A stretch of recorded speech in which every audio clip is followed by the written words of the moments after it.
ci sorti Ousmane Sonko gannaaw ay propos am Cheikh Oumar Diagne nga xam ne ni bokkoon na ci gouvernement bi moom daal dinay xam ne Ousmane Sonko bu tey bi ak bi nekkoon ci opposition bi daanaka différence amu ci nam doon waxee en tant que opposant noonu lay waxee en tant que homme d'état fi mu toll. Voilà, merci Ndak. Di profiter de l'occasion comme ñu ko sànq di nuyu Aïssatou Diop Fall. Moom on a beaucoup d'estime et de considération pour elle par son courage, mais également sa témérité à affronter des situations quand la vérité s'impose. te loolu mu nekk loo xamante ni indil jural na ko en tout cas beaucoup de sympathie de la part des Sénégalais. Mais li am solo mooy par rapport ak li xew premier ministre Ousmane Sonko dafa def sortie man bi mu defee sortie bi ba pare analyse bi nga xamante ni moom laa ci am sur le plan politique mooy cette sortie là me paraissait être bonne bu fekkoonte ni le contenu dafa changer. da nga def voyage sortir dem dans des pays industrialisés dans des pays supposés parce que bu ñu fàttali ne bi ñu toogee ba léegi le premier ministre Ousmane Sonko sortie bi mu def en Asie dem fa en Chine mooy première sortie bi mu njëkk a def bu mag dem dans des pays sous-développés dans des pays développés bi mu fa demee mu signé fa ay accords yu bari. J'avoue que les accords yam fa signé accords yooyu théoriquement parlant su fekkente ni retombées yi wàcc na au niveau du Sénégal lu ñuy jëriñ la parce que man dafa am benn principe bu may demee principe bi may demee mooy lépp loo xamante ni l'État du Sénégal le pose su ma gisee bu ñu ko bindee nga xam ne loolu bu dikkee dafay nekk dans l'intérêt des Sénégalais moi j'applaudis parce que damay wax ne aucun Sénégalais n'a intérêt à ce que le pays soit en retard. Le premier ministre bi mu demee en Chine il y a benn panoplie d'accords boo xamante ni signé nañ ko bi mu dikkee man je m'attendais à ce qu'il communique sur ses acquis. Mais malheureusement xam nga nos sunu dirigeants yi souvent ils sont entourés mais ils ne sont pas épaulés. su fekkoonte ni man damaa jàpp ne le staff de communication amuñu problème de timing amuñu problème de coaching amuñu problème de monitoring premier ministre bi doon na waxtaane li mu jëlee Chine parce que loolu mooy njëriñu Sénégal yi déjà moom bi mu demee Chine damay wax ni voyage bu am solo la parce que depuis 1960 jusqu'à nos jours parmi chefs d'État yi fi mos a jaar yëpp mosuñu gis axe Dakar Pékin maanaam diggante Dakar ak Pékin Chine ñu am un ensemble de pactes signés dans le cadre de la coopération bilatérale parce que li ñu doon am mooy boo seetloo diggante Chine ak Sénégal daanaka boo xoolee wàllu commerce la doon nga jaar Dakar fii ci allée du centenaire bi gis chinois yi ñëw ñu naan chinois yi fi indi lii di ko jaay et cetera mais sénégalais yi di dem di jëndi marchandise di ñëw muy axe purement commercial mais cadre coopération bilatérale li ci Ousmane Sonko impulsé bi mu demee ci voyage am bi aucun premier ministre j'allais dire même aucun chef d'État musul am niveau bu demee noonu mais même bi ñu amee niveau bu demee noonu bi ñu dikkee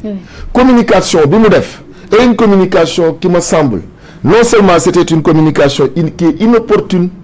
ci cas boobu cas d'espèce bi mais beneen bi ci des mooy dama doon jàpp ne dafa waroon a communiquer uniquement sur les retombées économiques et sur les retombées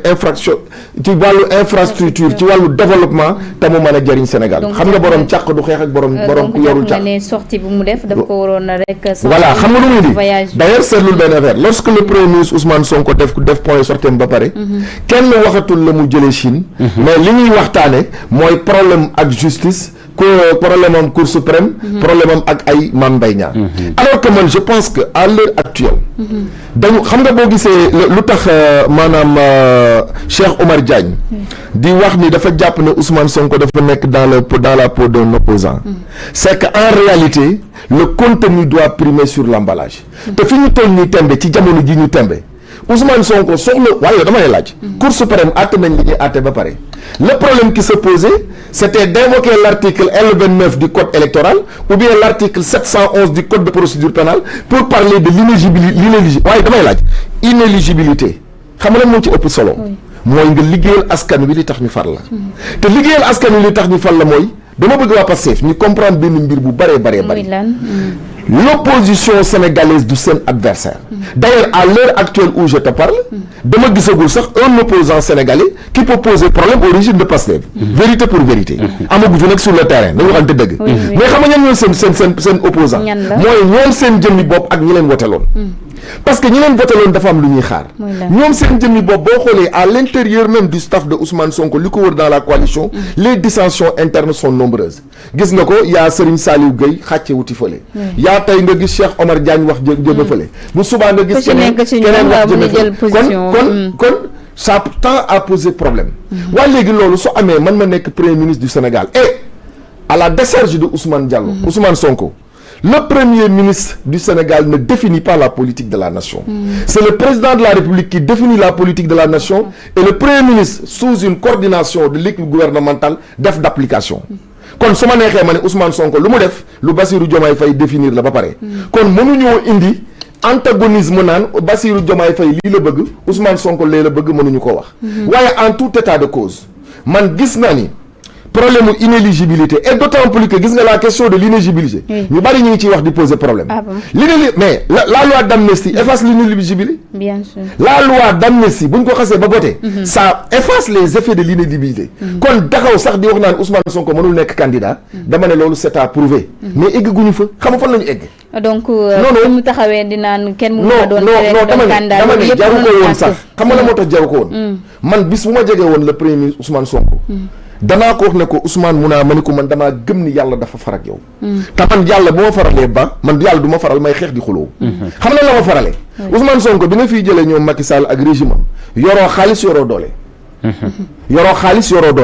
ñu génn la ci prison bi yow ak sa président de la République teguñu ci ñaari semaine ngeen toog ca palais ba yilif Sénégalais yëpp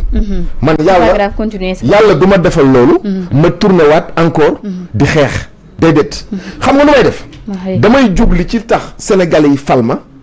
régler seen problème imaginez Ousmane Sonko normalement li ko waroon mooy bi mu dikkee ba toog rek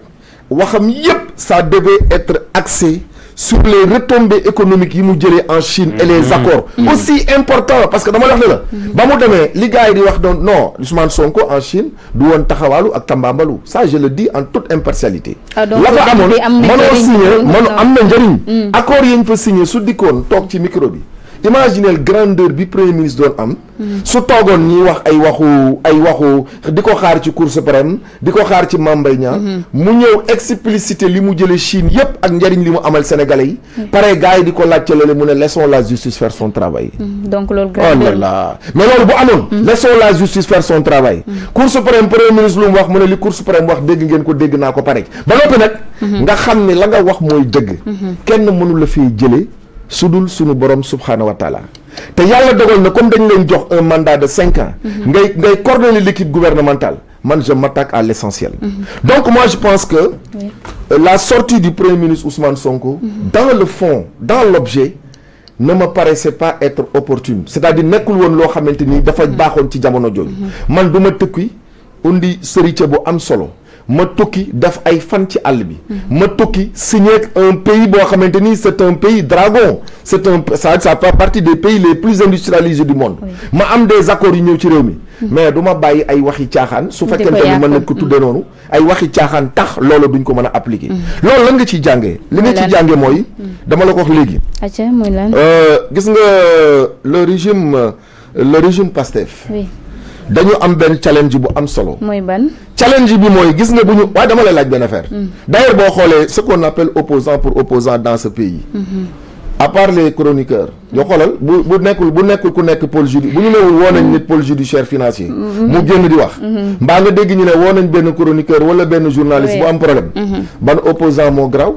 d'ailleurs gis nañ ne opposition bi ci boppam nee na ñoom ñoo opté boobu les manières de lutte. waaw léegi comme ñoom ñoo comme léegi ñoom ñoo opté boobu manière de lutte. Rien n'expliquait cette sortie très musclée qui n'avait pas de sens. Alors que les priorités sont ailleurs. Donc c'est là où je dis que y a beaucoup de bonnes choses sont en train d'être faites.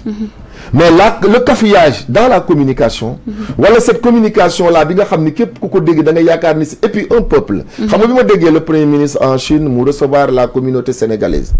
wax leen ni heureusement yàlla moom moo tax lu xam moom moo xam lu tax nekkuma président de la République su ma ko nekkoon léegi wax ji wàññi mais est-ce que propos yooyu waaw xam nga propos yooyu lan laa ci jànge loo ci jànge propos yi li ma ci jànge mooy un peuple parce que les 54% des Sénégalais qui sont ñi nga xam ne ñoom ñoo tax ñoom ñu accéder au pouvoir ces 54% des Sénégalais ñoom ñoo emporté la volonté nationale ba tey man ak yow ak ba muy toog ak ku mu mën a doon Ousmane Sonko mooy sunu premier ministre, Diomaye mooy sunu président loolu ça c'est la volonté populaire cautionnée par la volonté divine waa léegi loolu su amee ba pare un peuple on le rassure, un peuple on le sécurise, peuple dañuy dalal xelam man soxlawuma sax di wax ni su ma fi toogoon kenn dootul wax déedéet nit ñi wax mooy indi démocratie ndax dama lay wax benn affaire nag ay wax moom moo tax gars yi accéder au pouvoir buñ ko fàttee problème bi mooy bu ñu fàtte ne ñoom dañoo wax ak combien de sorties le régime Pastef def contre le régime du président Macky Sall waaye bu fekkonte ni dañoo interdit wax ba kenn du wax kon bu boobaa duñ leen dégg ba ñu falu te nit ki damay wax ni waroo fàtte li la fal parce que soo fàttee li la folliku mën na la yomb te ñoom ils sont en train sur certains points de faire un excellent waa léegi dama lay laaj le ministre de l'éducation nationale a dit hier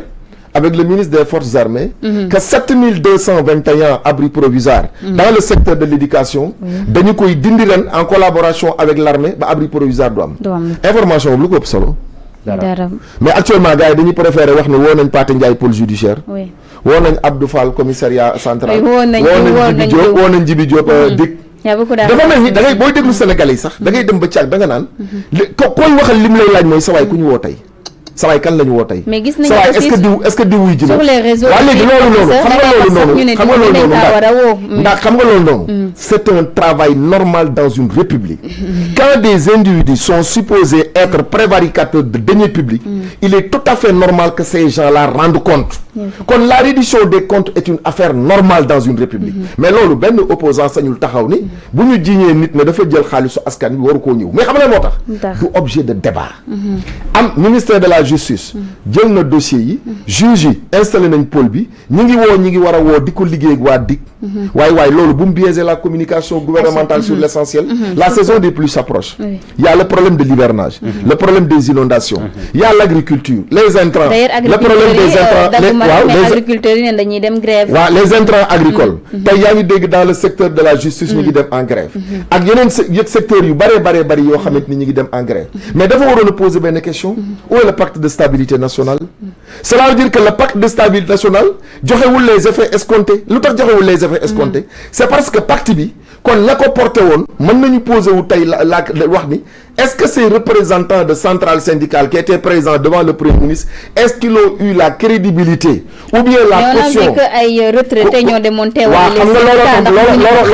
looloo tamale voilà des sujets essentiels sur lesquels les Sénégalais devaient débattre ndax on débat trop sur des affaires qui nous intéressent xam nga lu tax loolu billahi man damaa bëggoon Sénégalais yi su ma doon ñaan dama naan est-ce que ñun gouvernement bi mënuñu ñoo wax ci mbirum mbay mi mbirum pêche mi wax ñu ci mbirum nawet bi wax ñu ci mbirum voie de communication yi wax ñu ci mbirum sécurité bi d'autant plus que on parle de la sous-région ak yu bari des fois des menaces waa léegi ñoom mënuñu ñoo